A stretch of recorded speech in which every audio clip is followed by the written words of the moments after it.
හොඳයි දරුවනේ අපි දැන් කලින් කතා කරගෙන හිටියේ කේන්ද්‍රප්‍රසාරී පොම්පයක ව්‍යුහය මොන වගේද ඒක වැඩ කරන්නේ කොහොමද කියලා. කේන්ද්‍රප්‍රසාරී මූලධර්මය යටතේ ක්‍රියා කරන ජල පොම්පය තමයි කේන්ද්‍රප්‍රසාරී පොම්පය. එතකොට දැන් අපි හිතමු කේන්ද්‍රප්‍රසාරී පොම්පයක් ක්‍රියා කරනවා කියලා. ඉතින් ප්‍රශ්නයක් මතුවෙනවා මොකක්ද මේ නැත්තම් මොකක්ද කේන්ද්‍රප්‍රසාරී පොම්පයක ධාරිතාව කියන්නේ? මේකෙන් කොච්චරක් වැඩ කරන්න පුළුවන්ද? නැත්තම් මේකේ කැපැසිටි එක කොච්චරක්ද? මොන වගේ තත්ත්වයකදී කොච්චරක් වැඩ කරන්න පුළුවන්ද කියන එක ගැනයි කතා කරන්න යන්නේ. එතකොට හැබැයි ওই කේන්ද්‍රප්‍රසාරී පොම්ප පාවිච්චි කරද්දී මම පොඩි දෙයක් ඔබට කියලා ඉන්න කැමතියි. කේන්ද්‍රප්‍රසාරී පොම්පයකින් ජලය උසවන්න පුළුවන් උපරිම උස මීටර් 7කට නැත්තම් අඩි 25කට සීමා වෙනවා. ඒ මොකද්ද ඒ කියන්නේ? අපිට ඕන තරම් එහෙම ජලය උසවන්න බැයිද? දරුවනේ මෙන්න මෙහෙම එකක් තියෙනවා. මීටර් 7ක් නැත්තම් ළමයෝ අඩි නම් 25කටයි සීමා වෙන්නේ. ඊට වඩා උස වැඩි නම් අපි දාගන්නවා පොඩි කට්ටලයක්.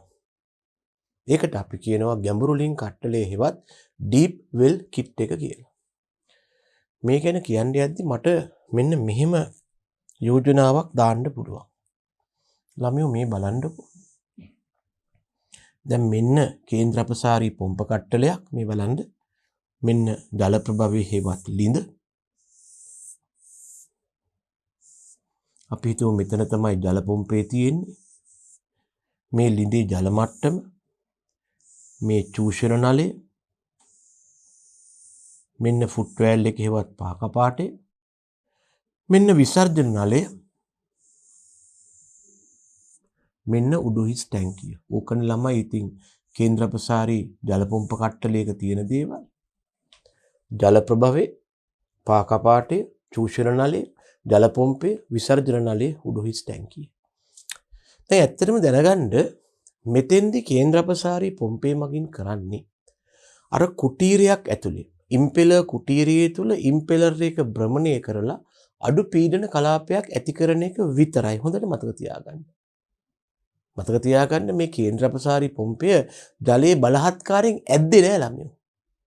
කේන්ද්‍රප්‍රසාරී පොම්පය කරන්නේ කුටීරයේ තුල අඩු පීඩනයක් ඇති කරනවා. කාට සාපේක්ෂව අඩු පීඩනයක්ද? ළමයෝ දැනගන්න වායුගෝලීය පීඩනයට සාපේක්ෂවයි අඩු පීඩනය. මෙහෙම දෙයක් නේ උනේ ළමයෝ උතන. කුටීරය තිබ්බා, ඉම්පෙලරය තිබ්බා, මෙහා භ්‍රමණය වෙනවා. භ්‍රමණය වෙනකොට ජලයේ මත ඇති වෙනවා කේන්ද්‍රප්‍රසාරී බලයක්. ඒකේ ප්‍රතිඵලය තමයි මේ කුටීර මැද්දේ අඩු පීඩනයක් ඇති වෙනවා. කුටීර මැද්දේ P අඩුයි, පීඩනය අඩුයි. ඒක පිළිගන්නවා. මේකට සාපේක්ෂව මොකද වෙන්නේ ළමයෝ? දැන් අපි ගත්තොත් එහෙම චූෂණ නලය මෙහෙම එනවා එයා. ඔහොම දිගටම ඇවිල්ලා මම ඒ නිසා කඩේරිය වලින් අඳින්න. ඔහොම ඇවිල්ලා මේ පා කපාටේ තියෙනවා අපේ ජල ප්‍රභවයට ඇතුල් වෙනවා. මෙන්න ජල ප්‍රභවය, මෙන්න ජල ප්‍රභවය. මෙන්න ළමයෝ ජල ප්‍රභවයේ ජල මට්ටම. මේ ජල මට්ටම මත කවුද තෙරපීමක් ඇති කරන්නේ? කවුද ජල මට්ටම මත තෙරපීමක් ඇති කරන්නේ? වෙන කවුරුවත් නෙවෙයි ළමයෝ, වායුගෝලීය වාතය. වායුගෝලීය වාතය මෙහෙන් තෙරපනවා. වායුගෝලීය වාතය මෙහෙන් තෙරපනවා. ඒ නිසා මොකද වෙන්නේ? මේ ජල මට්ටම මත, මේ ජලය මත පීඩනය වැඩි. ඒකට සාපේක්ෂව මේ ජලය භ්‍රමණය කිරීම නිසා මොකද වුනේ? කුටීර මැද්දේ පීඩනය අඩුයි. දැන් වෙන එකම දේ තමයි මේ අඩු පීඩනයේ පියවන්න ගුරුත්වයට එරෙහිව ජලය මෙහෙම උඩට යනවා. එහෙනම් මම යෝජනා කරනවා ඇත්තටම මෙතෙන්දී මම ආයෙත් කියනවා කේන්ද්‍රප්‍රසාරී පොම්පේ ජලයේ ඇද්දේ නෑ බලහත්කාරයෙන්. එයා කලේ මෙතන අඩු පීඩනයක් හදන එක විතරයි. ඒ අඩු පීඩනයේ පියවන්න ජලය උඩට තල්ලු කළේ කවුද? වායුගෝලීය පීඩනය මගින්. එහෙනම් මේ ජල කඳ උඩට ඔසවලා තියෙන්නේ වායුගෝල පීඩනය මගින්. ගුරුත්වයට එරෙහිව ජලය ඔසවලා තියෙන්නේ වායුගෝල පීඩනය මගින්. කොහොමද ඔප්පු කරන්නේ? ඔයා බැරි වෙලාවත් පුතේ මෙතන මේ තියෙන වායුගෝල පීඩනය ඉවත් කරලා මෙතන රික්තකයක් හදවුවොත් පම්ප් එක වැඩ කරන්නේ. ඇයි? මෙහෙන් තල්ලු කරන්න කෙනෙක් නෑ වායුගෝල පීඩනය මගින්. මෙතන අඩු පීඩනයක් ඇති කළාට මෙහෙන් තල්ලු කරන්න වායුගෝල පීඩනයක් නැති නිසා ජලය එසවෙන්නේ නැත. මතක තියාගන්න සෙන්ට්‍රිෆියුගල් පම්ප් එක වැඩ කරන්නේ වායුගෝලීය පීඩනය යටතේ විතරයි. ඔයා මේ පම්ප් එක අරන් අභ්‍යවකාශයට ගියොත් එහෙම රික්තකයකට ගියොත් එහෙම පම්ප් එක වැඩ කරන්නේ නැහැ. කේන්ද්‍රප්‍රසාරී පොම්පය කලේ මෙතන අඩු පීඩනයක් හදාගන්න එක විතරයි. ඒ අඩු පීඩනයේ පියවන්න ජලය තල්ලු කරන්නේ වායුගෝල පීඩනය මගින්. ජලය ඔසවන්නේ වායුගෝල පීඩනය මගින්. ළමයෝ දැනගන්න වායුගෝල පීඩනය මගින් ජල කඳක් ඔසවන්න පුළුවන් උපරිම උස කොච්චරද? මම මෙහෙම යෝජනාවක් කළොත් ඔබ මොකද කියන්නේ? මේක සමහරු නම් දන්නවා මේ මම මුලින් කියන එක නම් හැමෝම දන්නවා ඇති. මං ගන්නවා භාජනයක්. අරගෙන මේකට දානවා සිහින් හා කේශික නලයක්. ඒකල්ලා මෙතන දානවා රසදිය කඳක්. අපි දන්නවා රසදිය ද්‍රවමාවකයේ හැදෙන්නේ මෙන්න මේ වගේ කියලා. මේකේ තියෙන රසදිය බව දැනගන්න. ඊට පස්සේ මොකද වෙන්නේ? දැන් ළමයි වායුගෝලීය වාතය මගින් මෙහෙන් තෙරපනවා. වායුගෝලීය වාතය මගින් මෙහෙන් තෙරපනවා. ප්‍රතිඵලයේ මේ තෙරපීම නිසා මොකද වෙන්නේ? මේ සිහින් හා කේශික නලයේ දිගේ රසදිය කඳ ඉහළ යනවා. මං අහන්නේ කොච්චරක් ඉහළ යයිද? හුඟක් අය කියයි මේකට නම් සෙන්ටිමීටර්ස් 76ක් උඩට යනවා කියලා. එහෙනම් මට කියන්න පුළුවන් වායුගෝල වාතය මගින් නැති කරන තෙරපීමකට අපි කියනවා වායුගෝල පීඩන ඒකක එකක් කියලා. එකයි වායුගෝල පීඩන ඒකක එකයි වාගෝපී සමානයි රසදිය නම් කොච්චරද ළමයෝ? සෙන්ටිමීටර්ස් 76යි. මං ඇටවුම පොඩ්ඩක් වෙනස් කරනවා. ගොඩබිම සුලභතම ද්‍රවය කුමක්ද? රසදියද? නෑ ජලය. මම ජලය යොදාගෙන ඇටවුම වෙනස් කරනවා. භාජනයක් ගන්නවා. සිහින් හා කේශික නලයක් දානවා. මේ නලයට අර වගේම ජලය දානවා. මේ භාජනයට අර වගේම ජලය දානවා. පෙර පරිදිම ජල කඳ මතත් වායුගෝලීය වාතය මගින් තෙරපීමක් ඇති කරනවා. මේ තෙරපීමේ ප්‍රතිඵලය තමයි මේ සිහින් හා කේශික නලයේ දිගේ ජල කඳ ඉහළ යනවා. ඔබ කිව්වා රසදිය නම් ඉහළ යනවා සෙන්ටිමීටර්ස් 76ක් කියලා. මේ ජල කඳ කොච්චරක් ඉහළ යනවද? මතක නැතුව ඇති. දැනගන්න සෙන්ටිමීටර්ස් 1020ක් ඉහළ යනවා. අපි 20 අමතක කළොත් සෙන්ටිමීටර්ස් 1000ක් ඉහළ යනවා. සමානයි මීටර්ස් නම් 10යි දල වශයෙන්. එහෙනම් දැනගන්න වායුගෝලීය පීඩනයේට ජල කඳක් ඔසවන්න පුළුවන් උපරිම උස සෙන්ටිමීටර්ස් 1000ක් හෙවත් මීටර්ස් 10ක් හෙවත් ආසන්න වශයෙන් අඩි 30ක් වෙනවා. මට සිද්ධ වෙනවා මේ නිසා ප්‍රකාශයක් කරන්න. කේන්ද්‍රප්‍රසාරී පොම්පයක් මගින් ජලය එසවිය හැකි උපරිම උස මීටර්ස් 10කට අඩි 30කට සීමා වෙනවා. මොකද මං ආයෙත් කියනවා පොම්පේ නෙමේ ජලය ඔසවුවේ. ජලය ඔසවුවේ වායුගෝල පීඩනයයි. පොම්පය කලේ ඒ සඳහා පීඩනය අඩු කරලා දුන්න එක විතරයි. එහෙනම් ජලය ඔසවන්නේ වායුගෝල පීඩනයෙන්. වායුගෝල පීඩනයට ජල කඳක් එසවිය හැකි උපරිම උස මීටර්ස් නම් 10ක් අඩි නම් 30ක් වෙනවා.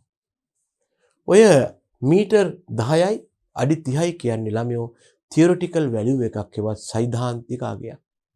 ප්‍රායෝගිකව ජල පොම්පයක් ක්‍රියා කරන්න ගියාම ප්‍රතිරෝධයක් නැති වෙනවා. ඝර්ෂණය මගින් තාප හානිය සිද්ධ වෙනවා.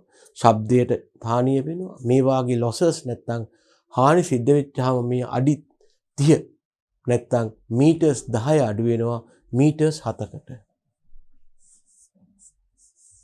අඩි 30 අඩු වෙනවා අඩි 25කට.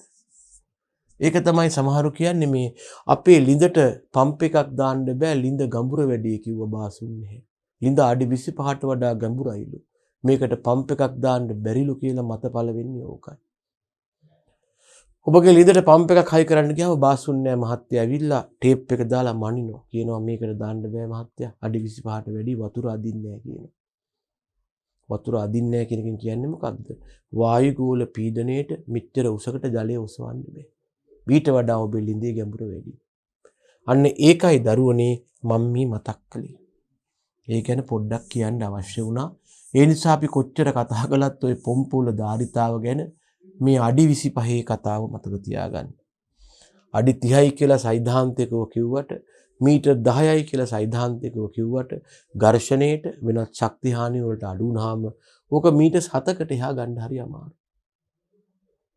එතකොට යම්කිසි අවස්ථාවක අපේ ලිඳ මීට වඩා ගැඹුරු නම් එහෙම නැත්නම් අපට අඩි 25ට වඩා වැඩි උසකට ජලය ඔසවන්න ඕන නම් අපි යොදා ගන්නවා ගැඹුරු ලින් කට්ටල හේවත් ඩීප් වෙල් කිට්ස්. සමහරට බාසුන් නැහැ කියනවා මේක බලලා මහත්තයා මේ ලිඳ නම් ගැඹුර වැඩි අපි මේක ඩීප් වැල් කරමු කියනවා. ඩීප් වැල් කියලා එකක් නැහැ මේ ඩීප් වෙල් කියන එකයි යාවේ කියන්නේ. හැබැයි ඉතින් මගේ පුද්ගලික යෝජනාව මේ ඩීප් වෙල් කිට්ස් එච්චරම සාර්ථක නැහැ. මේවා දාපුවාම මේවට ටිකක් වැඩිපුර විදුලි බලය ආදී අවශ්‍ය වෙනවා. අනික තමයි මේක ඔය මෙතන ක්‍රියා කරන මම නිකන් නම කියන්නේ ඔය වෙන්චුරි ප්‍රින්සිපල් කියලා එකක් මගින් තමයි ඔය ඩීප් වෙල් කිට් එක වැඩ කරන්නේ. ඒක එච්චර සාර්ථක නැහැ. ඉතින් ඒ නිසා මම පුද්ගලිකව ප්‍රායෝගික යෝජනාවක් කරනවා කාට හරි මෙන්න මෙහෙම මේක මේ පාඩමටම අදාළ දෙයක් නෙමෙයි ප්‍රායෝගික විස්තරයක් ප්‍රායෝගික උදව්වක්.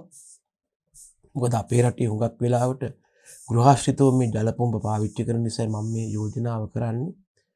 කාගේ හරි ජල පොම්පයක් සවි කරන්න ගියාම ලිඳ ගැඹුර නම් මේ දුර අඩි 25ට වැඩි නම් මේ දුර බලන ළමයි ලිඳේ පතුලේ ඉඳලා නෙමෙයි ජල මට්ටමේ ඉඳලා මත තියාගන්න. අඩි 25ට වැඩි නම් ඔබට කළ හැකි දේවල් කීපයක් තියෙනවා. එකක් තමයි මෙතන පොඩ්ඩක් පස කපන්න. පස කපලා පොඩි වලක් වගේ හදාගන්න. හැබැයි පුතෝ මේකට වතුර පිරෙන්න බෑ වෙයි කාලෙට. ඒකලා මෙන්න මේක ඇතුලේ ඔයාගේ පම්ප් එක හයි කරන්න. හයි කරලා මෙතන සිමෙන්ති හරි මොනවා හරි දාලා මේක විදලා ලිම්බැම්ම විදලා මෙතනින් ගන්න චූෂණ නලිය. මේක අඩි 25ට වඩා අඩු කරගන්න පුළුවන් එක් ක්‍රමයක්. මෙතන මේක හයි කරනවට වැඩිය. එතකොට අඩි 25 පයින්නවා. එතකොට වැඩ කරන්නේ නැහැ පම්ප් එක. ඒක මම පිළිගන්නවා. ඒ වාගේ වෙලාවට අපි මේකට සමහරු බාසුන්නෑ මහත්තුරු කියන්නේ මහත්ය පොම්පේ වලලමු කියනවා. ඒ කියන්නේ වලක් කපලා වහලා දානවා නෙමෙයි. මෙතන පොඩි කුටීරයක් හදලා හැබැයි මේකට වාතාශ්‍රය තියෙන්න ඕනේ. මේක උඩින් ඔයාට ලෑල්ලක් හයි කරන්න පුළුවන්. හැබැයි මතක ඇතුව ළමයෝ පම්ප් එක වැඩ කරන වෙලාවට මේ ලෑල්ල හරි මේ දොර වගේ මේක අරින්න ඕනේ. ඊළඟට මේකට වතුර කාන්දු වෙන්න බෑ. එහෙම කරන්න පුළුවන්. නැත්තම් තව යෝජනාවක් තියෙනවා. තව බාසුන්නෑ මහත්තුරු කියනවා මහත්ය අපි පොම්පේ එල්ලමු කියලා. ඒකත් කරන්න පුළුවන්. විශේෂ කේබල් දාලා ඔයා පොම්පේ පහලට ගෙනල්ලා ඒක ලිඳේ එල්ලනවා මෙහෙම. ශක්තිමත් කේබල් හෝ ස්ට්‍රක්චර් එකක් හදලා ඒකේ පොම්පේ එල්ලනවා. එතකොටත් ඔයාට චූෂණ නැත්නම් මේ උඩ උස අඩි 25ට වඩා අඩු කරගන්න පුළුවන්. මෙතන පම්ප් එක හයි කරපුවාම තව පොඩි සබ් ලයින් එකක් දාලා ඩීප් වෙල් කිට් කියලා එකක් හයි කරන්න පුළුවන්. ඒකට යම් පොඩි වේදනකුත් යනවා. ඊට වඩා මේවා හොඳ ඔප්ෂන්ස් වෙනවා. මම මේ නිකන් කිව්වේ පාඩමට සම්බන්ධ නැහැ. නිකමට කාට හරි ප්‍රායෝගිකව වැදගත් වෙයි කියලායි මම කිව්වේ. හරි. ඒ උපදේශ ඉවරයි ආ. ඒ නිසා මම ආපහු හිටපු තැනට එන්න. අපි කිව්වා අඩි 25ට හෝ මීටර්ස් 7ට වඩා වැඩි නම් අපි ඒවට ගැඹුරු ලින්ක් කට්ටල හේවත් ඩීප් වෙල් කිට්ස් යොදා ගන්නවා කියලා. දැන් කතා කරමු අපි ජල කේන්ද්‍රප්‍රසාරී පොම්පයක ධාරිතාව. මේකට සමහරු කියනවා ළමයෝ ඉංග්‍රීසියෙන් capacity of a pump කියලා.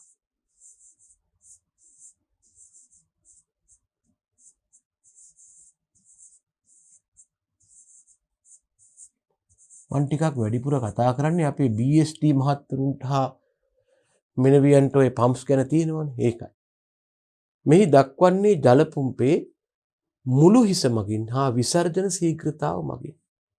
ජල පුම්පයක කැපැසිටි එක හෙවත් ධාරිතාව දක්වන්න පුළුවන් ක්‍රම දෙකක් තියෙනවා. එකක් තමයි ජල පුම්පයක මුළු හිස කියලා එකක් ගන්න පුළුවන්. අනික විසර්ජන ශීඝ්‍රතාව කියලා ගන්න පුළුවන්.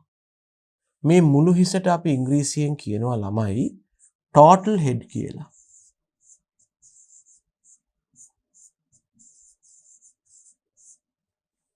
විසර්ජන ශීඝ්‍රතාවට සමහරු ඉංග්‍රීසියෙන් කියනවා ළමයෝ rate of discharge කියලා.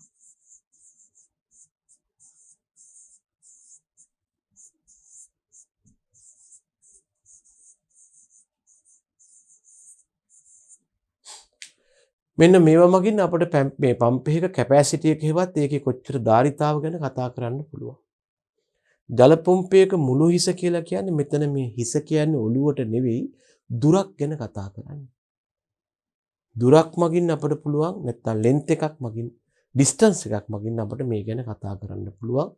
මේ ජල පම්පයක මුළු හිස ආකාර දෙකකට බෙදෙනවා ස්ථිතික මුළු හිස හා ගතික මුළු හිස කියලා. ළමයෝ බලන්න ජල පොම්පයක ස්ථිතික මුළු හිස මම නිකමට කියන්නේ ළමයි මේකට ඉංග්‍රීසියෙන් කියනවා සමහරු ස්ටැටික් ටෝටල් හෙඩ් කියලා.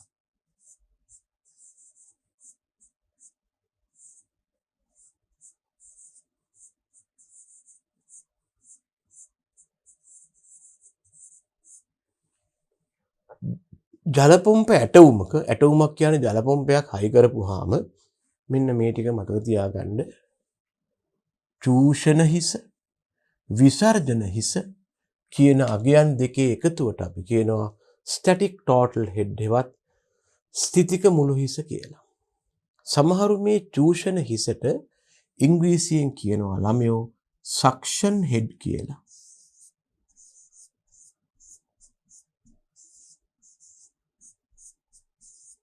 ළමයෝ විසර්ජන හිසට ඉංග්‍රීසියෙන් කියනවා සමහරු ඩිලිවරි හෙඩ් කියලා.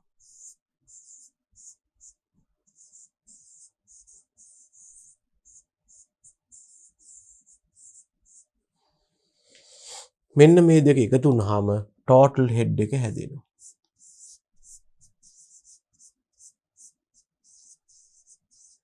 කොහොම යෝජනා කරන්න පුළුවන්. මම කියන්නම් කවුද චූෂණ හිස කවුද විසර්ජන හිස කියලා. තව මුළු හිසක් ගැන කතා කරනවා. ඒකට අපි කියනවා ගතික මුළු හිස. ඉංග්‍රීසියෙන් කියනවා ළමයෝ ඩයිනමික් ටෝටල් හෙඩ් කියලා. ඉංග්‍රීසියෙන් කියනවා ඩයිනමික් ටෝටල් හෙඩ් කියලා. තරහ නැතුව මේ ඉංග්‍රීසි ටර්ම්ස් ගැන පොඩ්ඩක් විතර අවධානය යොමු කරන්න. මට කනගාටුදායක පණිවිඩයක් කියන්න තියෙනවා. ඕගොල්ලෝ කැමති වුණත් නැතත් උසස් පෙළ බයෝ ඇග්‍රි කරන හේවත් සයන්ස් ළමයින්ගේ ඕගොල්ලෝ කැමති වුණත් නැතත් උසස් පෙළ තාක්ෂණ වේදයක එක්ක ඇග්‍රි කරන ළමයින්ගේ උසස් අධ්‍යාපන අවස්ථා උපාධි පාඨමාලා වෙන්න පුළුවන්. NVQ 6 මට්ටමේ NVQ 5 මට්ටමේ ඩිප්ලෝමා පාඨමාලා වෙන්න පුළුවන්. ඕගොල්ලෝ කැමති වුණත් නැතත් මේවා පවත්වන්නේ ඉංග්‍රීසි මාධ්‍යයෙන්. ඒ වගේ වෙලාවට ඕගොල්ලෝ දැම්ම ඉඳලා මේ ටර්ම්ස් ගැන පොඩි අවධානයකින් හිටියනම් Tamanට ජාම බේර ගන්න පුළුවන්. නිසා පොඩ්ඩක් විතර මේ ටර්ම්ස් වලට අවධානය යොමු කරන්න.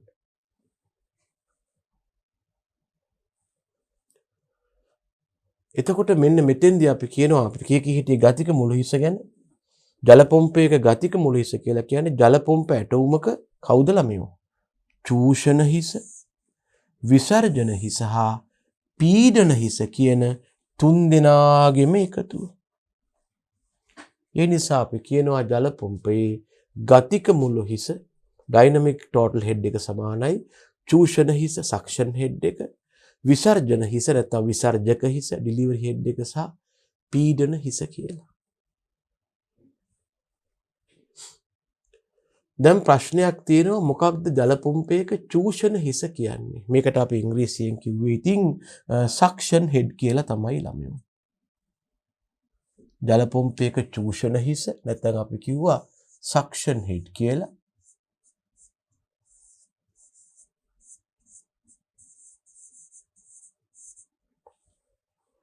කේන්ද්‍රප්‍රසාරී ජල පොම්ප ඇටවුමක ජල ප්‍රභවයේ ජල මට්ටමේ සිට චූෂණ ප්ලාන්ජයේ මධ්‍ය ලක්ෂයේ තෙක් ඇති සිරස් උස. මම කියලා දෙන්න. ඊළඟට විසර්ජන හිස මෙතන. විසර්ජන හිස ඒකට අපි කියනවා ළමයෝ ඩිලිවරි හෙඩ් කියලා.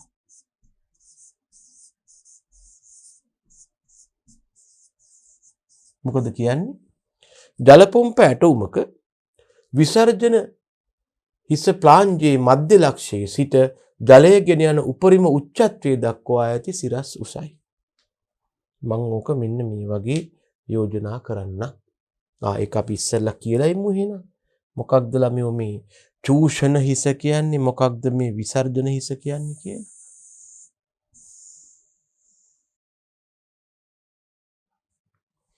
මෙන්න තියෙනවා හොඳට බලාගන්න. මෙන්න තියෙනවා ළමයි ජල පොම්ප ඇටවුමක්. පොළොව මට්ටම. මෙන්න ළමයෝ ලිඳ වෙන්න පුළුවන්. මෙන්න ජල මට්ටම. මෙන්න සවිකල ජල පොම්පේ. මෙන්න චූෂණ නලය මෙහිම ආවා. මෙන්න පා කපාටය. මෙන්න විසර්ජන නලය කොහොම ගියා.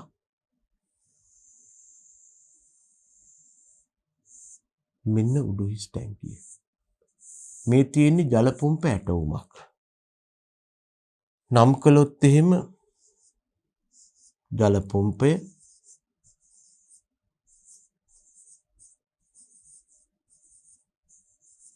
මේ තියෙන්නේ චූෂණ නලය.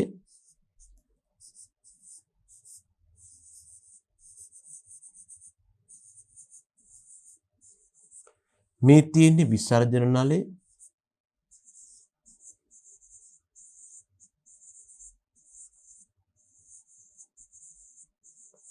මේ තියෙන්නේ ජලයේ ගබඩා වන ටැංකිය හේවත් සමහරු කියනවා උඩුහිස් ටැංකිය කියලා.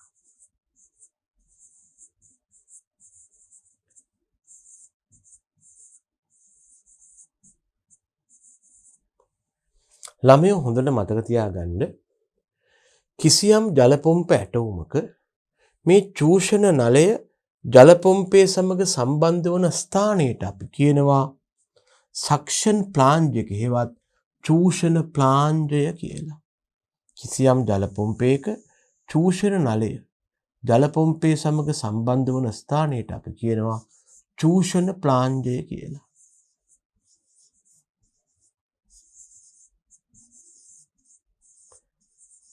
ඒ වගේම කිසියම් ජල පොම්ප ඇටවුමක විසර්ජන නලය ජල පොම්පේ සමග සම්බන්ධ වන ස්ථානයට අපි කියනවා ඩිලිවරි ප්ලාන්ජයක හේවත් විසර්ජන ප්ලාන්ජය කියලා. මේ මෙතන.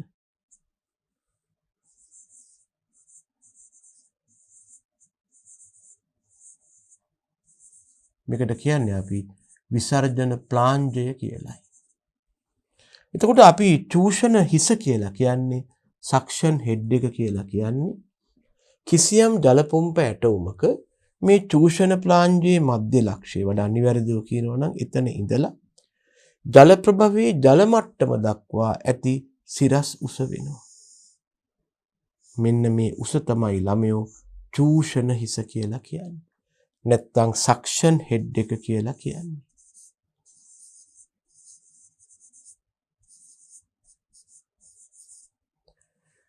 අපි කිව්වේ මේක මීටර් 7 හෝ අඩි 25 ඉක්මවා යන්න බෑ. එහෙම ගියොත් පොම්පේ වතුර අදින්නේ නැහැ කියලායි. දැන් ඔයාලට සමහරුන්ට මේ ප්‍රායෝගික අත්දැකීම ඇති. වැහැලා ඉවර වෙලා ලිඳේ ජල මට්ටම උඩ තියෙනකොට පොම්පේ වැඩ කරනවා. පායන්න ජල මට්ටම පහළ ගිහිල්ලා එක්තරා අවස්ථාවකදී පොම්පේ වැඩ කරන්නේ නැහැ. ඕක ගලවලා බලලා සමහර කාර්මිකයා කියනවා මහත්තයා පොම්පේ හුලං ඇදලා කියලා. හුලං ඇදලා කියන්නේ මොකද? මේ උස අඩි 25 පැන්නට පස්සේ මෙතන ඇති කරන අර්ධ රික්තකයේ හෝ අඩු පීඩනයේ පියවන්න වායුගෝල පීඩනයට ජලය ඔසවන්න බෑ. ඇයි අඩි 25ට වැඩිනේ. ජල මට්ටම පහළ ගිහිල්ලා මේ උස අඩි 25 පැන්නට පස්සේ මේ පහළ තියෙන ජලයට මේ අඩු පීඩනයේ පියවන්න ගුරුත්වයට එරෙහිව උඩට එන්න බැරි වෙනවා. මේ ඇති වුණ අඩු රික්තකය එතකොට කොහෙන් හරි හුලං ඇවිල්ලා පිරෙනවා. හුලං පිරුණාට පස්සේ වතුර වැඩ කරන්නේ. සිද්ධිය පැහැදිලි. ඒකයි හුඟක් ජල පොම්ප වැහි කාලෙදි වැඩ පායනකොට තමයි සේරම රෝග වැළඳෙන්න පටන් ගන්න. හරි. ඊළඟට හමු වෙනවා ජල පොම්පයක විසර්ජන හිස. විසර්ජන හිස කියලා කියන්නේ ළමයෝ කිසියම් ජල පොම්ප ඇටවුමක විසර්ජන ප්ලාංජයේ මධ්‍ය ලක්ෂයේ ඉඳලා මෙන්න මෙතන ඉඳලා ළමයි ජලය ගෙන යන සිරස් උස දක්වා තියෙන නැත්නම් ජලය ගෙනියන ඉහළම තැන දක්වා තියෙන සිරස් උසයි. මේකට අපි කියනවා ඩිලිවරි හෙඩ් එක හෙවත් විසර්ජන හිස කියලා. මේකට අපි කියනවා සක්ෂන් හෙඩ් හෙවත් SH කියලා. මේකට කියනවා අපි ඩිලිවරි හෙඩ් එක හෙවත් DH කියලා. ජල පොම්පයක ස්ටැටික් හෙඩ් එක හෙවත් ස්ථිතික මුළු හිස කියලා කියන්නේ. අපි ගත්තොත් ජල පොම්පයක ස්ථිතික මුළු හිස කියලා කියන්නේ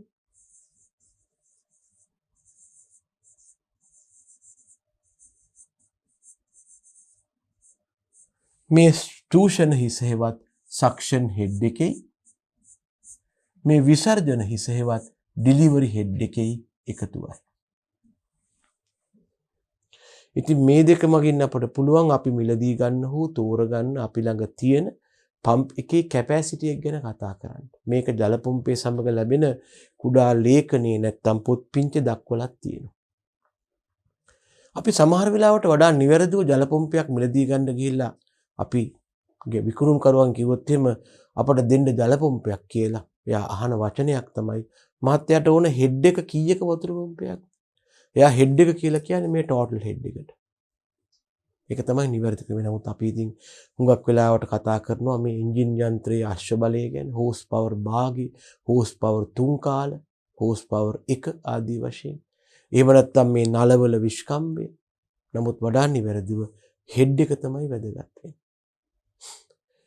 එතකොට මේ දෙකේ එකතුව අපි හිතමු අඩි 200ක් නම් යම් ජල පොම්පයක මේ දෙක එකතු කරපුවාම අඩි 200ක් නම් ඒක ගහලා තියෙනවා නම් මේකේ ටෝටල් හෙඩ් එක අඩි 200යි කියලා. අපි ජල පොම්පේ මිලදී ගන්න ඉස්සෙල්ලා මැනලා බලනවා ටේප් එකක් දාලා මෙතනින් ඉඳන් මෙතනටයි මෙතනින් ඉඳන් මෙතනටයි. මේ උස්වල් දෙකේ එකතුව 200ට අඩු නම් විතරයි අපි වෝටර් පම්ප් එක මිලදී ගන්න. 200ට වඩා වැඩි වෙලාවක 200ක පම්ප් එකක් හයි කළාට වතුර අදින්නේ. ඒකයි ගැටලුව. දැන් මේකට තව එක්කෙනෙක් එකතු වෙනවා ළමයෝ. එයාට අපි කියනවා ඝර්ෂණ හිස හේවත් ෆ්‍රික්ෂන් හෙඩ් එක කියලා. එයාට අපි කියනවා ඝර්ෂණ හිස හේවත් ෆ්‍රික්ෂන් හෙඩ් එක කියලා.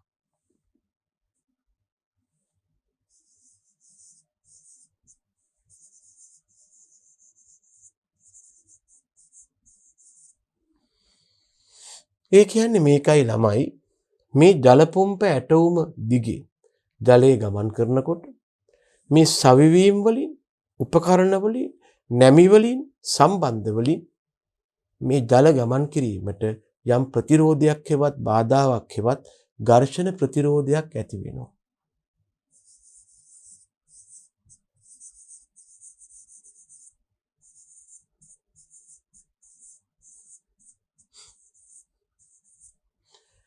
ජල පොම්පයක ජලය ගෙන යාමේදී හෝ ජලය පොම්ප කිරීමේදී ඇතිවන ඝර්ෂණ ප්‍රතිරෝධය නලවල දිග මත, නලවල විස්කම්භය මත, නල සාදා ඇති මැටීරියල් එකේවත් ද්‍රව්‍ය මත, මේවායි හමුවන නැමි සංඛ්‍යාව මත, මේවායි හමුවන ජොයින්ට්ස් එවත් සම්බන්ධ ප්‍රමාණය මත, මේවාට සවි කරලා තියෙන උපාංග මොනවද?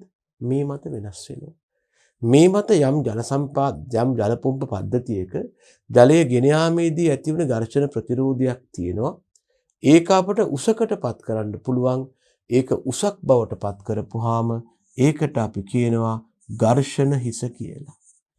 ජල පොම්ප කට්ටලයක නැත්නම් ජල පොම්ප ඇටවුමක ජලය එසවීම හෝ තල්ලු කිරීම හෝ එම කට්ටලය ක්‍රියාත්මක කිරීමේදී ඇතිවන ඝර්ෂණ ප්‍රතිරෝධය උසක් බවට පරිවර්තනය කරපුවාම ඒකට අපි කියනවා ඝර්ෂණ හිස කියලා. සමහරු මේකට කියනවා ෆ්‍රික්ෂන් හෙඩ් එක කියලා. F කියන්නේ friction කියන එකයි. friction head කියලා කියනවා මේකට අපි.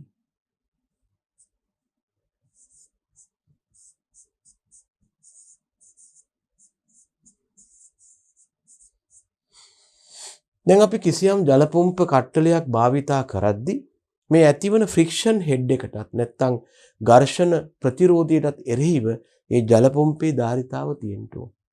ඒ නිසා කිසියම් ජල පොම්පයක ධාරිතාව ගණනය කිරීමේදී අපි මේ කිව්ව චූෂණ හිස හා විසර්ජන හිසට අමතරව මේ ඝර්ෂණය මගින් නැතිවන ප්‍රතිරෝධය උසක් බවට පත් කරලා ඝර්ෂණ හිස වශයෙන් එකතු කළොත් ඒකට අපි කියනවා ගතික මුළු හිස කියලා. ඒකට අපි කියනවා ස්ටැටික් සමාව වෙන ඩයිනමික් ටෝටල් හෙඩ් හෙවත් ගතික මුළු හිස කියලා. මේ අනුව තමයි ගතික මුළු හිස සමානයි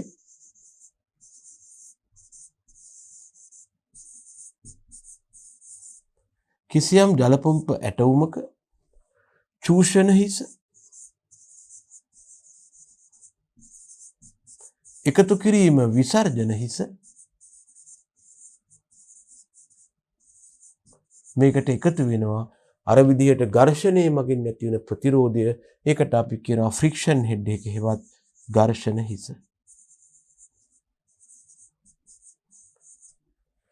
මෙන්න මේ තුන එකතු වුනහම අපට ලැබෙනවා ඩයිනමික් ටෝටල් හෙඩ් එක හෙවත් ගතික මුළු හිස. එහෙනම් අපිට පුළුවන් ජල පොම්පයක ධාරිතාවය යටතේ මේ උස ඉදිරිපත් කරන්න ගතික මුළු හිස සමානයි චූෂණ හිස එකතු කිරීම විසර්ජන හිස එකතු කිරීම පීඩන හිස. අපි කිව්වා ජල පොම්පයක ධාරිතාව නැත්නම් කැපැසිටි එක දක්වන්න පුළුවන් ක්‍රම දෙකක් තියෙනවා. එකක් තමයි මේ මුළු හිස සංකල්පය මගින්.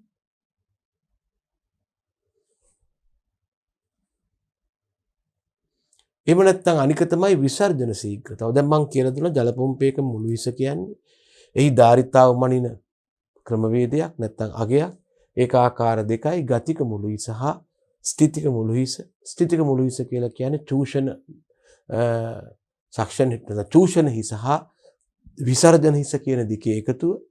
ස්ථිතික මුළු හිස කියලා ගතික මුළු හිස කියලා කියන්නේ චූෂණ හිස විසර්ජන හිස හා පීඩන හිස කියන අගයන් තුනේම එකතුවයි. හරිද? ඔය අපි කතා කළේ ජල පොම්පයක මුළු හිස මගින් දක්වන්න පුළුවන් ඒකේ ධාරිතාව නැත්නම් ඒකේ ප්‍රමාණය. අනික තමයි විසර්ජන ශීඝ්‍රතාව. මේකට අපි කියනවා rate of discharge කියලා. මේකට අපි කියනවා ළමයි rate of discharge කියලා. ඒ මගිනුත් අපිට ජල පොම්පයක ධාරිතාව නැත්නම් ක්‍රියාකාරීත්වය දක්වන්න පුළුවන් විසර්ජන ශීඝ්‍රතාව හෙවත් rate of discharge මගින්.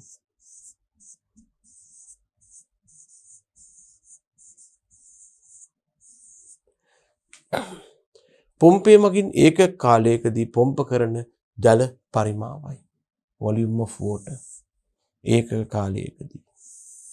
මේක අපි උදාහරණයක් වශයෙන් ගත්තොත් මේක අපි ඉදිරිපත් කරනවා හුඟක් වෙලාවට තත්පරයට ලීටර් කියලා.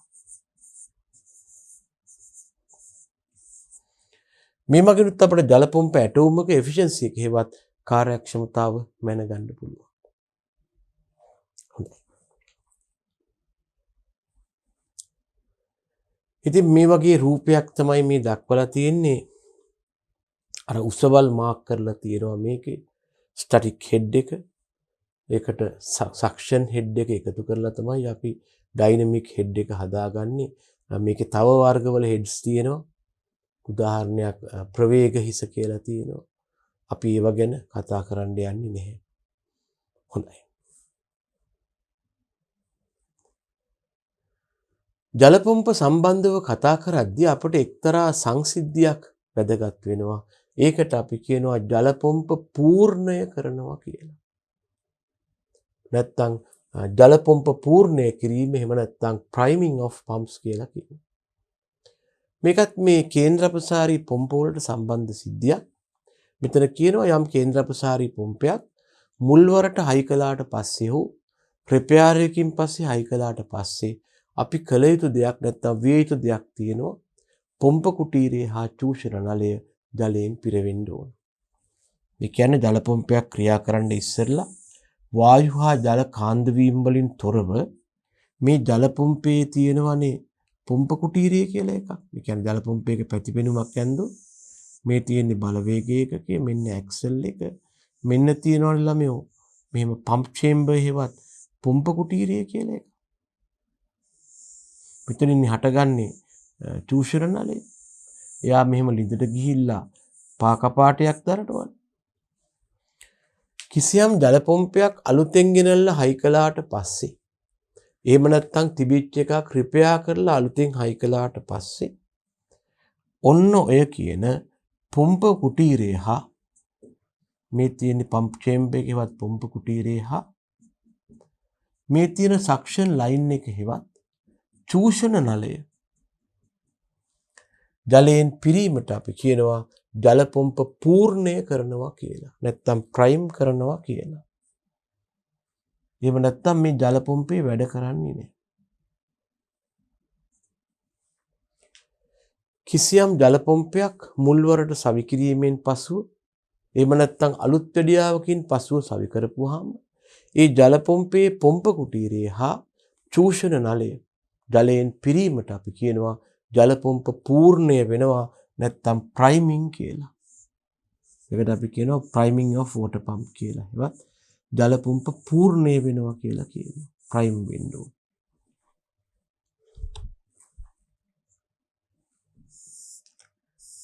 මේ කියලා තියෙන්නේ. යම් කේන්ද්‍ර අපසාරී පොම්පයක් මුල්වරට සවි කළ පසු හෝ අලුත් වැඩියාවකට පසු සවි කළ විට පොම්ප කුටීරය හා චූෂණ නලය ජලයෙන් පිරීමේ හැකියාවක් තියෙනවා. මෙන්න මේකට අපි කියනවා ජල පොම්ප පූර්ණය කරනවා කියලා නැත්නම් ජල පොම්ප පූර්ණය වීම කියලා කියනවා.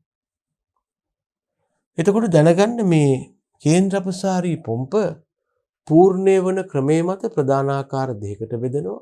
එකකට කියනවා ස්වයං පූර්ණය වන පොම්ප කියලා, අනික් වට කියනවා ස්වයං පූර්ණය නොවන පොම්ප කියලා. මේ ස්වයං පූර්ණය වන පොම්ප වලට අපි ඉංග්‍රීසියෙන් කියනවා ළමයෝ self priming pumps කියලා. ස්වයං පූර්ණය වන පොම්ප වලට අපි ඉංග්‍රීසියෙන් කියනවා self priming pumps කියලා.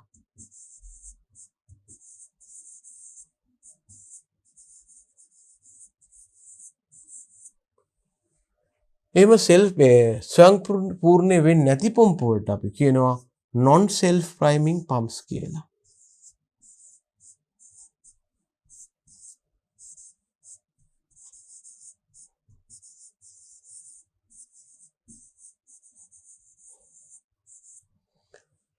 ඒවා කවුරු හරි පුරවන්න ඕන.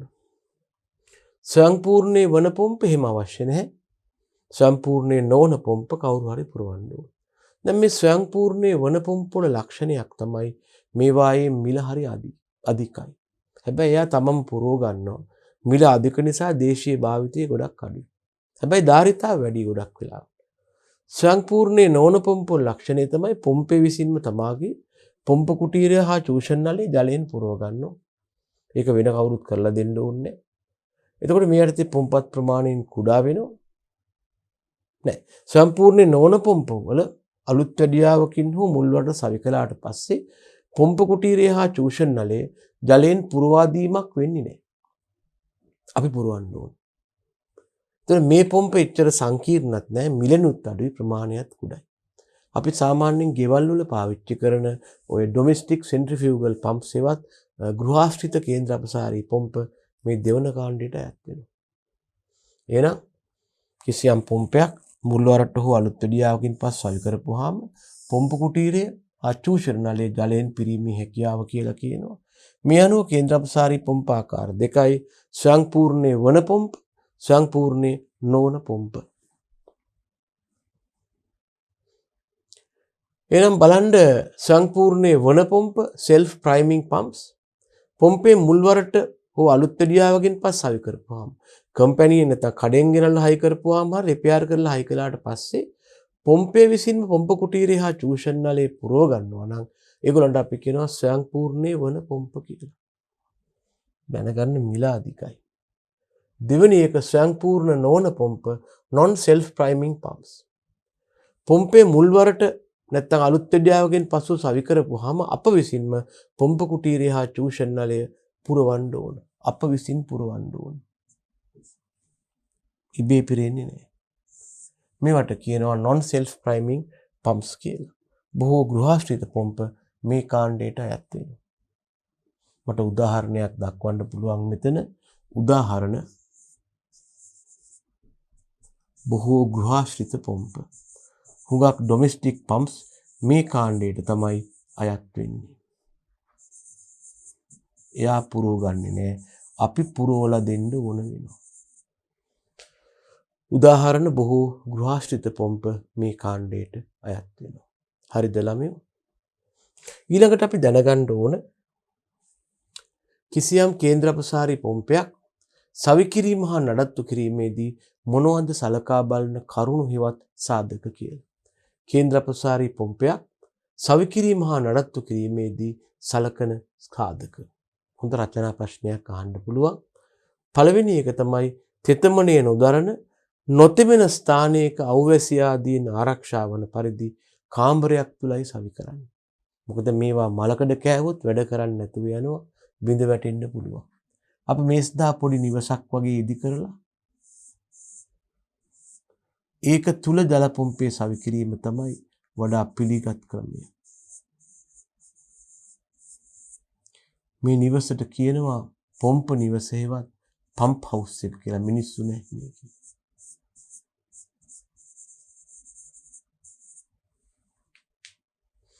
මෙන්න මේ විදිහට තෙතමනේ රඳන්න නැතුව තෙමෙන්නේ නැති ස්ථානයක අවැසි වලින් ආරක්ෂා වෙන්න කාමරයක සවි කරනවා. හැබැයි වැදගත් දෙයක් වෙනවා මේ පම්ප් එකට හොඳට වාතාශ්‍රය ලැබෙන්න ඕන. එහෙම නැත්නම් ප්‍රශ්නයක් තමයි මේක ඇතුළේ රත් වෙන්න පුළුවන්. රත් වුණොත් පුපුරා යන්න පුළුවන්.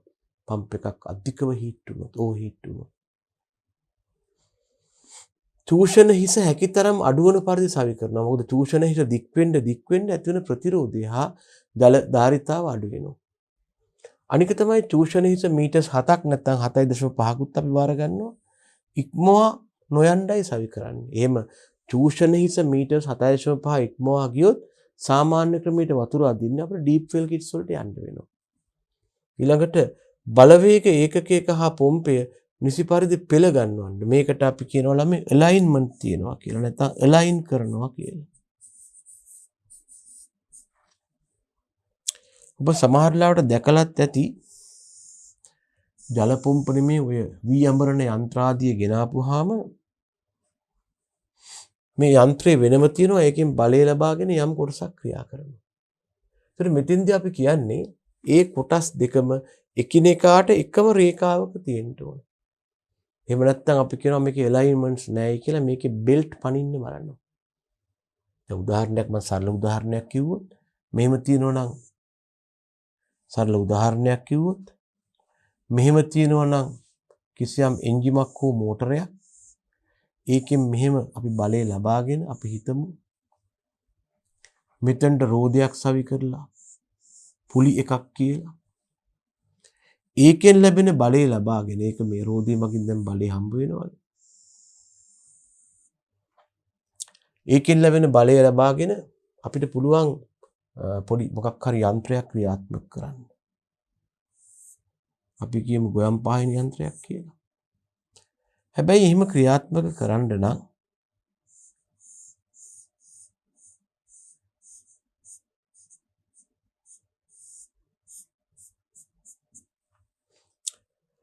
මේ ගොයම් පාහිනි යන්ත්‍රයට දාපු බලය ගෙනියන පුලි එකයි එන්ජින් එක මගින් ලබා ගන්න බලය කියන පුලි එකයි දෙකම එකට අලයින් වෙලා තියෙන්න ඕන.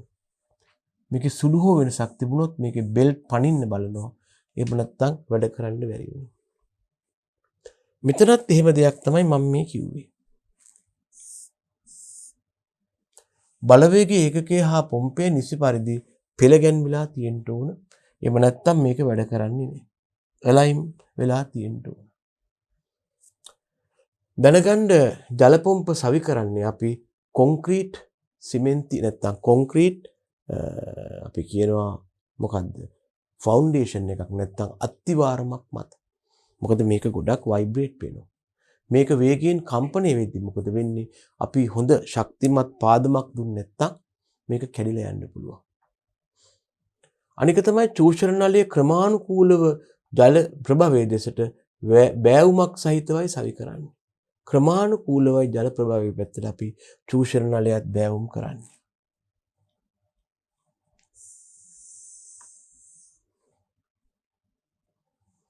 ඒ කියන්නේ ජල පොම්පේ සිට ජලය ඔසවන නලයක් තියෙනවානේ. මේ තියෙන ජල පොම්පේ නම් ඒකේ ඉඳලා ජලය ඔසවන නලයක් තියෙනවා නම් ඒක හිමීට තමයි ක්‍රමානුකූලව තමයි දාන්නේ. එකපාර දාන්නේ නැහැ. එතකොට අපිට තව කරන්න පුළුවන් මේ චූෂණ නලයේ කෙලවරම කපාටයක් සවි කරන්න පුළුවන්. ඒ මගින් අපිට මේකේ තියෙන වතුර ආපහු ජල ප්‍රභවයට යන්නේක වළක්වන්න පුළුවන්. මොකද්ද මේ කෙලවරම සවි කරන කපාටය? මේ පා කපාටයයි. මතක තියාගන්න.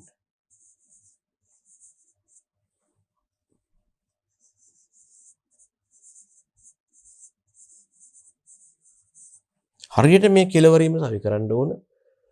එයාට අපි කියනවා ෆූට් වැල් එකක් හෙවත් පා කපාටයක් කියලා. එයා නැත්තම් කොච්චර වතුර ගැහුවත් වෙලක් නැහැ. ඒ ටික ආපහු ළිඳටම යනවා. මේ මඩ අදින එක වළක්වන්න ඔය ෆුට් වැල් එකේවත් පා කපාටය ජල ප්‍රභවයේ පතුල හා පැතිබිත්ති වල ඉඳලා සෙන්ටිමීටර්ස් 40ක්වත් දුරින් සවි කරන්න. ඒ කියන්නේ ළමයෝ මෙන්න මේ වාගේ සිද්ධියක්.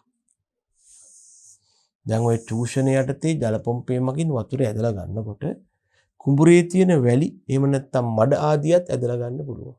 විශේෂව වගාවන්ට ජලය ලබා ගන්නකොට එහෙම වුණොත් ඉස්සෙල්ලාම ජල පොම්පේ හානි වෙනවා, ඊළඟට වගාවටත් හානියක් වෙනවා. මේක වළක්වන්න මොකද අපි කරන්නේ? කොහොමද මේ වැලි නැත්නම් මඩ ඇදලා එන එක වළක්වන්නේ? ජල පොම්පේ හරහා ඔන්න වැලි අදිනවා නැත්නම් මඩ අදිනවා.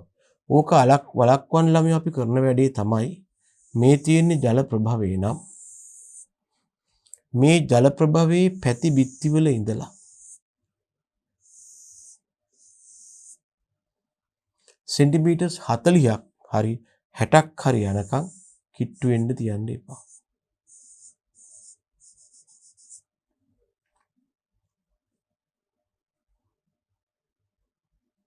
මෙහෙම ගන්න. මෙතන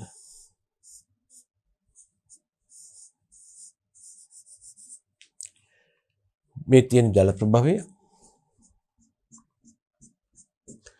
ප්‍රභවයේ පතුල හා පැතිබිත්ති වල ඉඳලා අඩුම ගානේ සෙන්ටිමීටර්ස් 60කවත් ગેප් එකක් තියන්න වෙනවා.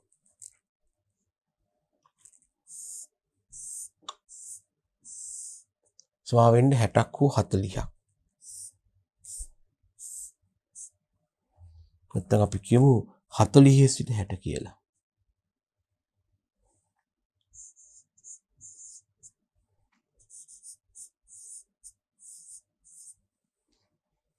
right.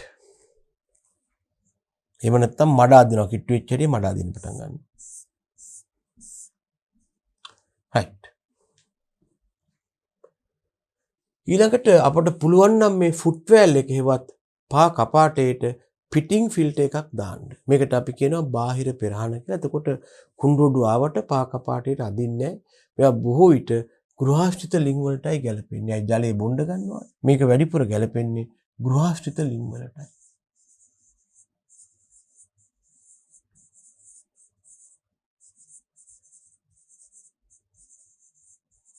ගෘහාශ්‍රිත ලිං සඳහා තමයි වඩා උචිත.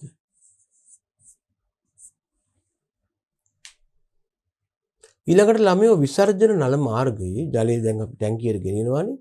පොම්පේ ඉඳලා සෙන්ටිමීටර්ස් 30ක් ඇතුළත කරාමයක් දානවා. එහෙම නැත්නම් රිපෙයාර් එකක් ද මෙහෙම දෙයක් ඔය කියන්නේ ළමයෝ.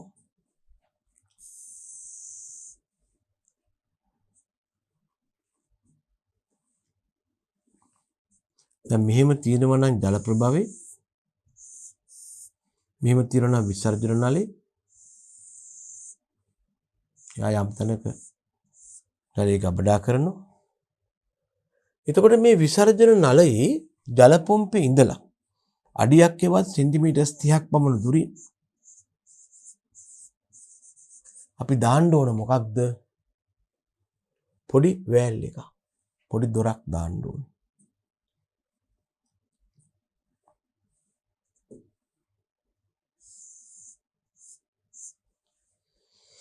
මොකක්ද මේකේ වැදගත්කම? සමහර වෙලාවට අපි මේ අලුත් වැඩියාවකට එහෙම මේ පම්ප් එක ගලවපු හැටි මොකද වෙන්නේ? ජල ප්‍රවාහයේ තියෙන ජලය ආපහු එන්න පුළුවන් නිදට.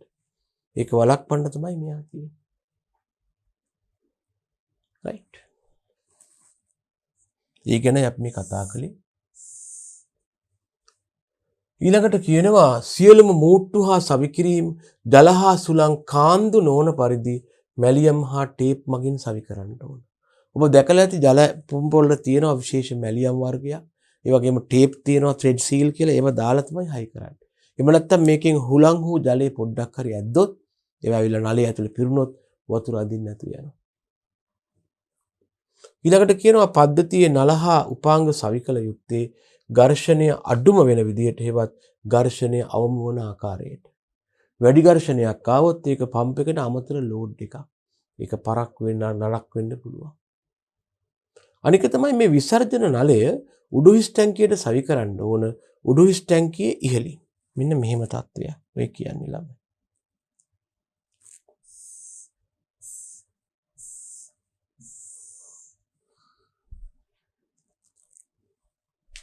හිතන්න මේ තියෙන්නේ උඩුහිස් ටැංකිය කියලා.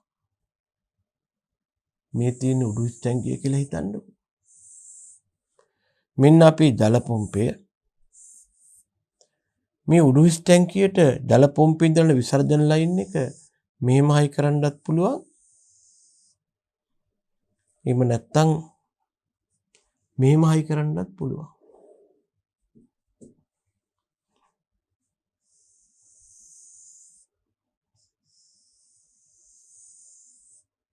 මේ A මේ B.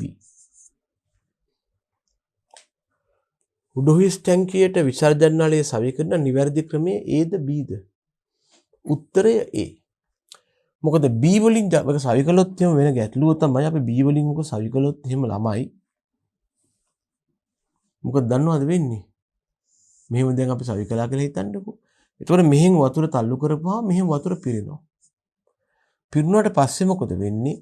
මේ පිරී ගිය ජල මට්ටම තවදුරටත් මේක ජලයේ තල්ලු කිරීමට බාධාවක් හෙවත් ප්‍රතිරෝධයක් ඇති කරනවා. දැන් මේ විදිහට නලය යටින් සවි කරපුවාම වෙන්නේ මොකද්ද? මෙහෙම වතුර ඇවිල්ලා මේකේ වතුර පිරෙනවත් එක්කම මේ පිරෙන ජල මට්ටම මගින් ප්‍රතිරෝධයක් ඇති කරනවා. ඒ ප්‍රතිරෝධය හන්ද මොකද වෙන්නේ? පොම්පේට අමතර වැඩක් කරන්න වෙනවා. මේ පිරෙන වතුරත් තල්ලු කරගෙන මෙහෙන් වතුර ගහන්න වෙනවා. ඒක අසාර්ථකයි. ඒ හන්දා නිවැරදි ක්‍රමය තමයි මේ නලය උඩින් දාන එක. එතකොට අවුලක් නැහැ. මෙහෙම නිදහසේ වතුර ටික මෙතනින් වක් කරේනවා. මේ ජල මට්ටම මගින් නැති වෙන ප්‍රතිරෝධය අවම වෙනවා. අනේකයි අපි කිව්වේ මේ පම්ප් එක නැත්තම් මේ විසර්ජන නලය සවි කරන්නේ කොහෙන්ද? උඩුහිස් ටැංකියට උඩින්. උඩ පැත්තෙන් තමයි සවි කරන්න ඕන. ඒ වගේම ජල පොම්පය කම්පන වලින් තොරව සමතල ස්ථානයක සවි කරන්න ඕන. ජල පොම්පේ එහෙට මෙහෙට දුවන්න බෑ. ඒක බොහොම නිශ්චලව තියෙන්න ඕන. එහෙට මෙහෙට දුවලා චලනය වෙන්න පටන් ගත්තොත් ඒක හරියන්නේ මේක ভাইබ්‍රේට් වුණොත් එහෙම ඒකේ කාර්යක්ෂමතාව අඩු වෙනවා. අනික තමයි සමහර වෙලාවට ඔය බුලත් වගාව ආදියට වතුර දාන්න ගියාම අපි පාවිච්චි කරනවා පෝටබල් පම්ප්ස්. නැත්තම් ලිං හින්දත් ගන්නවා. පොම්පේ අපි ස්ථිරව සවි කරලා නැහැ. මේක මොකක් හරි 3 wheel එක හරි බයික් එක හරි කාර් එක හරි දාගෙන ගිහිල්ලා ඒ වගාවට ජලය දාලා ආපහු අරගෙන එනවා. මේවට අපි කියනවා තනින් තන ගෙන යන පොම්ප. එහෙම නැත්නම් අපි කියනවා මේවට පෝටබල් පම්ප්ස් කියලා. අතින් අරන් යනවා. ඒතර මේ වගේ පම්ප් එකක් යම් තැනකට ස්ටාර්ට් කරපුවාම මේක මේ මොනවද කම්පණය වෙලා දුවන්න පටන් ගත්තොත් හරියන්නේ. මේක ස්ථායීව එකම තැන තියෙන්න ඕන. ඒකට මේක ශක්තිමත් රාමුවක සවි කරන රාමුවක් හෝ සැකිල්ලක හයි කරලා තියන්න ඕන. එතකොට මේ ජල පොම්පේ තියෙනවා පවර් යුනිට් එකක් හෙවත් බලවේග ඒකකයක්. මේක එන්ජින් එකක් වෙන්නත් පුළුවන්, මෝටර් එකක් වෙන්නත් පුළුවන්. මේක හරියට මේන්ටේන් වෙන්න ඕන නැත්නම් හරියට නඩත්තු වෙලා තියෙන්න ඕන. යම් හේතුවක් නිසා මේක හරියට නඩත්තු වෙන්නේ නැත්නම් ඔන්න අතරමඟ බිඳ වැටීම් ආදී වාර්තා වෙනවා. අපි කතා කළේ කේන්ද්‍ර අපසාරී පොම්පයක් සවි කිරීම නැත්නම් භාවිතයේදී සලකා බලන කරුණු කීපයක් පිළිබඳව. හොඳ රචනා ප්‍රශ්නයක් දෙන්න පුළුවන්. කේන්ද්‍ර අපසාරී පොම්පයක් සවි කිරීමේදී නැත්නම් භාවිතයේදී සලකා බලන කරුණු. මේ වගේ ලයිස්තුවක් ඉදිරිපත් කරන්න පුළුවන්. ඔය තියෙන්නේ. අපි දැන් කරුණු කීපයක් කතා කළා. තව බලන්නත් පුළුවන් වුණා.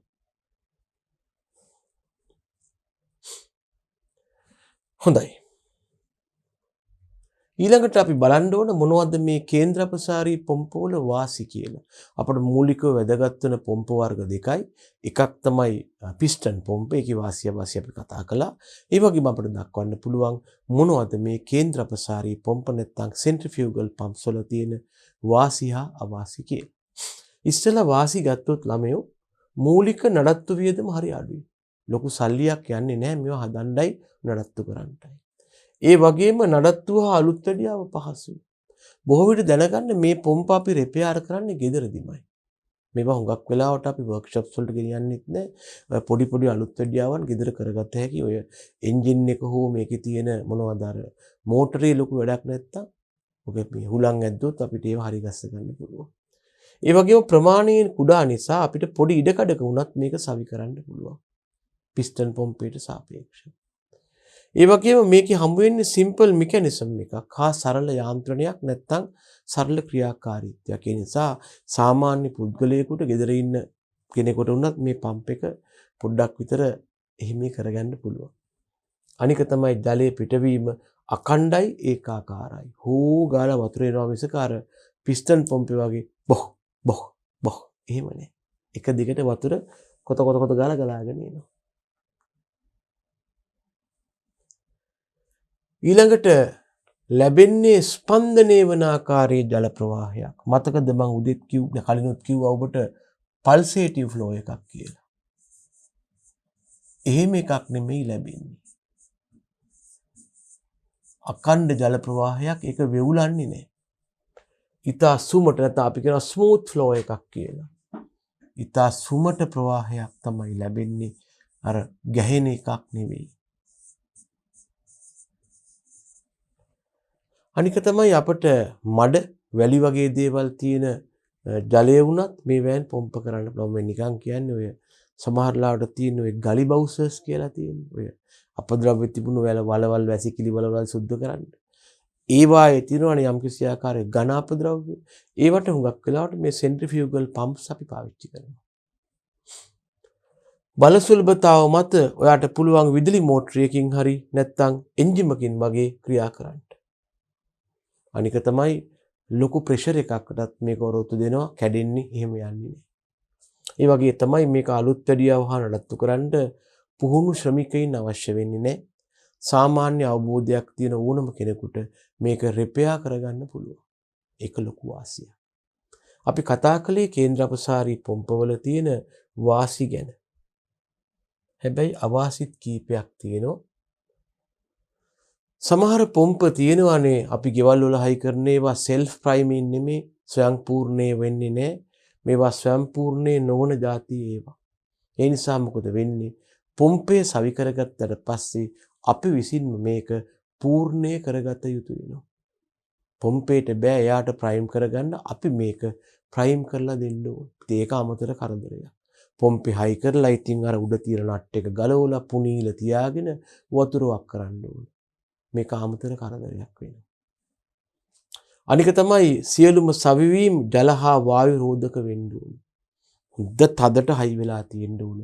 පොඩ්ඩක් හරි බුරුළු වුණොත් අපි කියනවා ගමේ භාෂාවෙන් හුලං අදිනවා කියලා.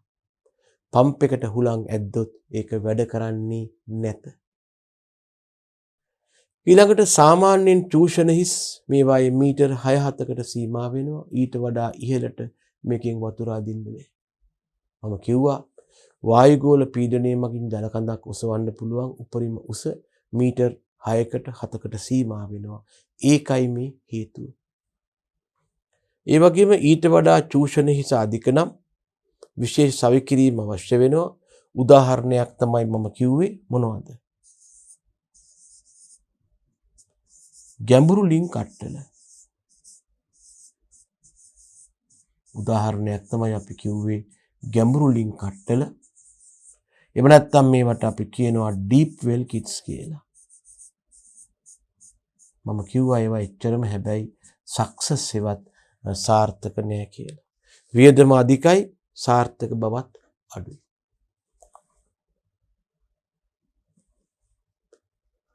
මේවා නිකන් වැඩ කරන්නේ ළමයෝ ක්‍රියාත්මක වෙන්න එක්ක ඉන්ධන අවශ්‍ය වෙනවා. එන්ජින් මගින් වැඩ කරනවා නම් එහෙම නැත්නම් ඉලෙක්ට්‍රිසිටි එකවත් කරන්ට් එක අවශ්‍ය වෙනවා. විදුලි බලය නැත්නම් මේ පම්ප්ස් වැඩ කරන්නේ නැහැ.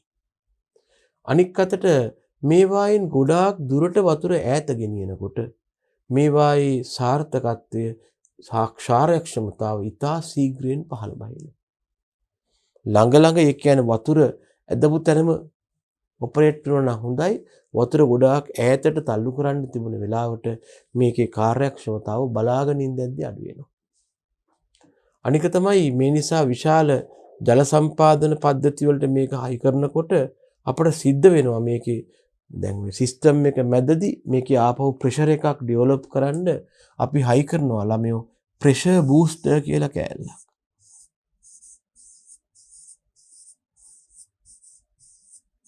ඉතින් මේවා හරි ගණන්.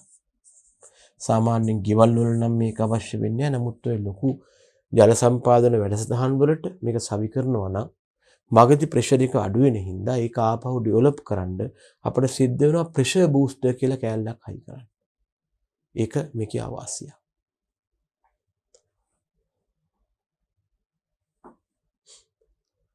ඊළඟට අපි කේන්ද්‍ර ප්‍රසාරී පොම්පයක් පාවිච්චි කරද්දී මේකේ යම් යම් නඩත්තු කටයුතු කළ යුතු වෙනවා.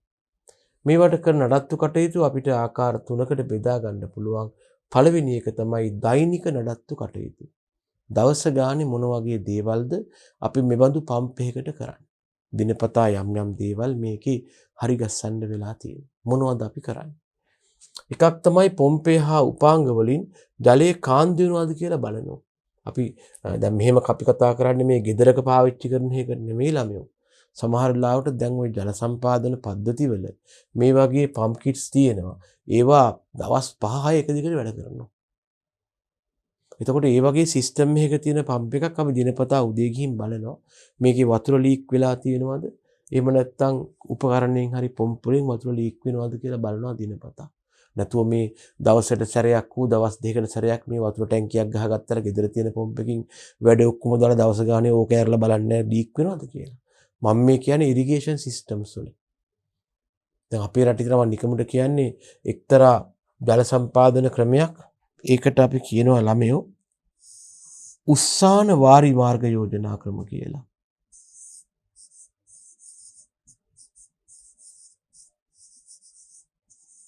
උස්සාන වාරි යෝජනා.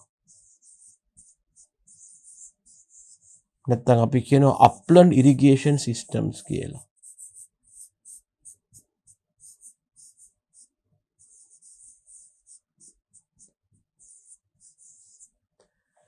එතෙන්දි වෙලා තියෙන්නේ අපිට ගුරුත්වය යටතේ වැවක හෝ ජලාශයක තියෙන වතුර ගන්න බෑ.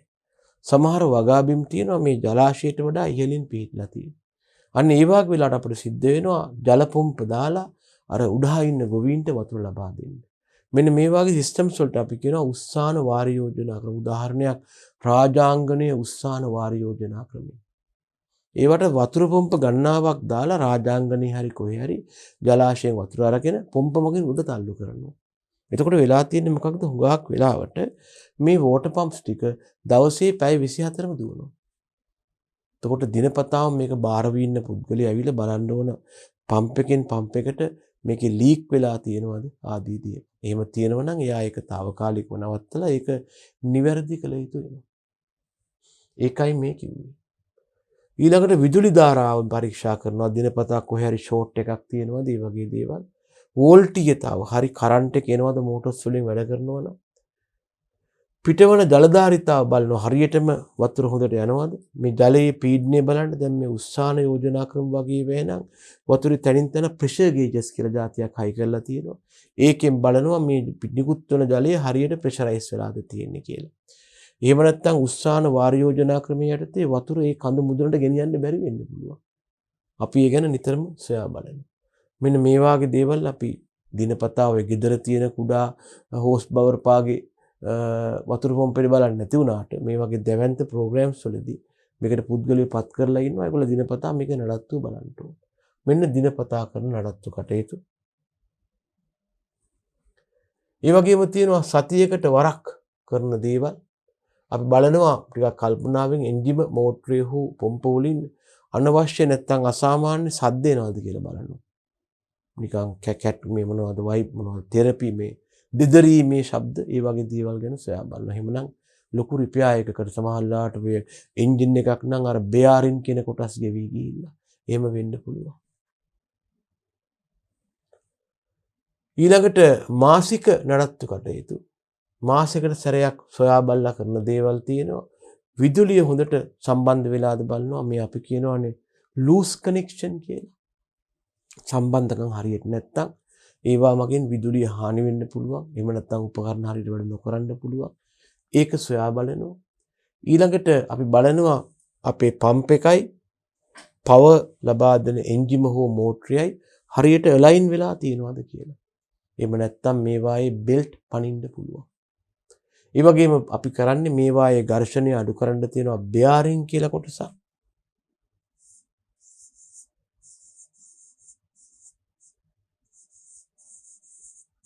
එන්ජින් වලත් තියෙනවා බෙයාරින්ස්, මේකෙත් තියෙනවා බෙයාරින්.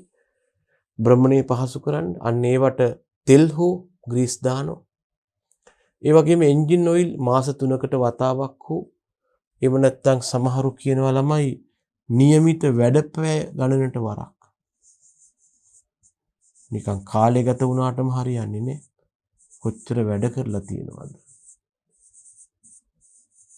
નિયમિત වැඩපැය ගණනට වරක් මාරු කරන්න ඕන. ඊළඟට ඔය වායු ශෝධකේ නැත්තම් එයා ක්ලීන් එක වගේව තියෙනවා. ෆිල්ටර්ස් වගේ තියෙනවා නම් ඔයිල් ෆිල්ටර්ස් වගේ තියෙනවා නම් ඒවා ගලවලා සුද්ධ කරන්න ඕන. ඒ වගේම ගෙවි ගිය කොටස් තිබුණා නම් ඒවා රිප්ලේස් කරන්න ඕන. ඔන්න ඔය වගේ ක්‍රියාවන් කළොත් අපට පුළුවන් අපේ ජල පොම්පේ හරියට නඩත්තු කරන්න. එහෙනම් දරුවනේ අපි මේ සාකච්ඡා කළේ ජලයේ එසවීමේ ක්‍රම පිළිබඳවයි. ගුරුත්වයට එරෙහිව ජලයේ එසවීමටයි මේ ක්‍රම යොදාගත්තේ. ප්‍රධාන ක්‍රම වර්ග දෙකක් හමු වුණා. එකක් තමයි සාම්ප්‍රදායික ක්‍රම. ඒ යටතේ ආණ්ඩියා ලිඳ, එහෙම නැත්නම් කප්පි භාවිතය, එහෙම නැත්නම් යොත්ත භාවිතය, එහෙම නැත්නම් ජල රෝධී භාවිතය, යම් දුරකට රැහන් පොම්පේ හා දබරය පිළිබඳව කතා කළා.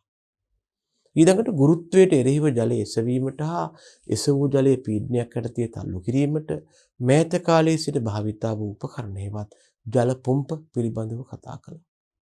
අපි ඉතින් කිව්වා එතනින්ම ගුරුත්වයට එරෙහිව ජලය එසවීමට හා එසවූ ජලයේ පීඩනයක් යටතේ තල්ලු කිරීමට යොදා ගන්නා උපකරණයේ ජල පොම්පයක් වෙනවා. මේ ජල පොම්ප අතර අධික විවිධත්වයක් තිබුණා.